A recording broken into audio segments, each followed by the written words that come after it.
Joining me now to discuss, retired Army Major General Dana Petard. He is author of the book Hunting the Caliphate, America's War on ISIS. Good to have you back, sir. I wonder if we could begin on the situation in the Azovstal steel plant, because they're surrounded there. They have been for some time. Russian forces tightening the noose. There's still hundreds of civilians, as well as Ukrainian forces in there. Is the fact of the outcome of this assault either death or capture for those that are remaining? Is there a military solution or a humanitarian one with credibility that could avoid that? Well, good morning, Jim. Well, ideally, there could be a humanitarian solution where a third party could intervene, but it doesn't look like that's going to happen.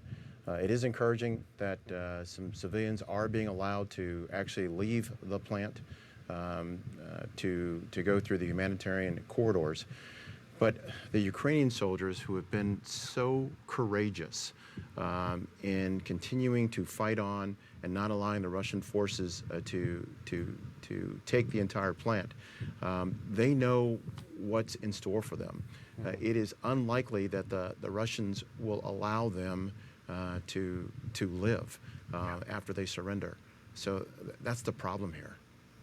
Is it a failure then? They've been asking for relief for weeks in any way, right? A purely humanitarian way, get the civilians out, asking for some sort of international guarantee of that, whether that be an organization like the Red Cross or a third country that would supervise it. It hasn't happened. No one stepped up, and yet we're watching what's happening.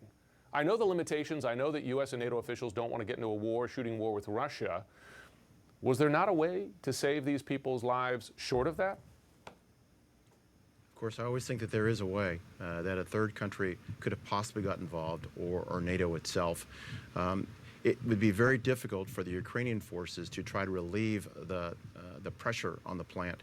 And the Ukrainian forces that are inside the Azovstal plant have tied down and pinned down so many Russian forces. And the Russian forces right now are desperate in some ways to try to get a victory prior to May 9th. But it is a shame that there is no third-party solution for those brave Ukrainian soldiers.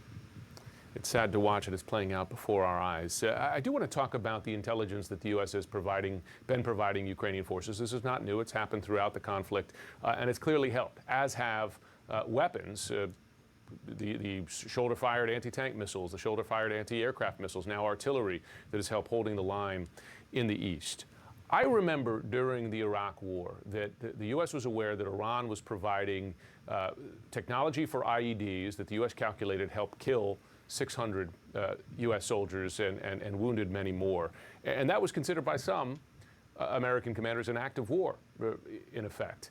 I wonder, if you're a Russian general or commander and you look at not just the weapons supplies but the intelligence shared, do you look at that as an act of war? Well, the Russians have already said that they consider that the U.S. is fighting a proxy war against Russia. The U.S. providing intelligence is nothing new. Providing the weapons, just like the other NATO nations, have been very, very helpful. But the Russians, the way they have operated, where their operational security, and in the military we call that OPSEC, has been so poor.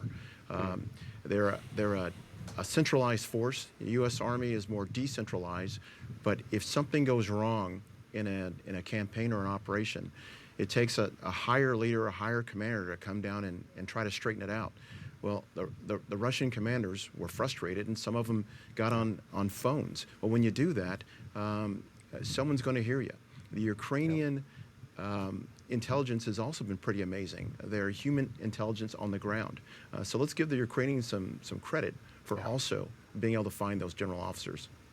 And you're right. So we've been able to hear some of those intercepted communications among Russian forces as that's been publicly released. Major General Dana Petard, thanks so much for joining this morning. Thanks, Jim.